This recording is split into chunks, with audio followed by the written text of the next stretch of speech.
আমরা হয়তো কিছুটা ছোঁয়া রেখে যাব রিফর্মের উপরে, বাকি আগামীতে যে সরকার আসে, যে আপনার নির্বাচিত সরকার, তারা করবে।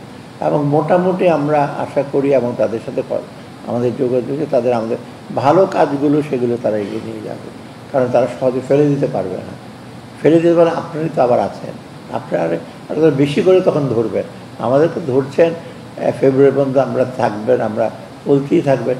কিন্তু আমরা যে ভালো কাজগুলো উদ্যোগ নিয়েছি, কিছুটা পিটফল থাকতে পারে, কিছুটা দুর্বলতা থাকতে পারে, কিন্তু ভালো কাজগুলো ওরা যদি অ্যাবান্ডন না করে, আমাদের দেশের রাজনৈতিক সে গভর্নমেন্ট যেটা করে, আগের সরকার যা করেছে সবই ভুল, আমি নতুন করে শুরু করি।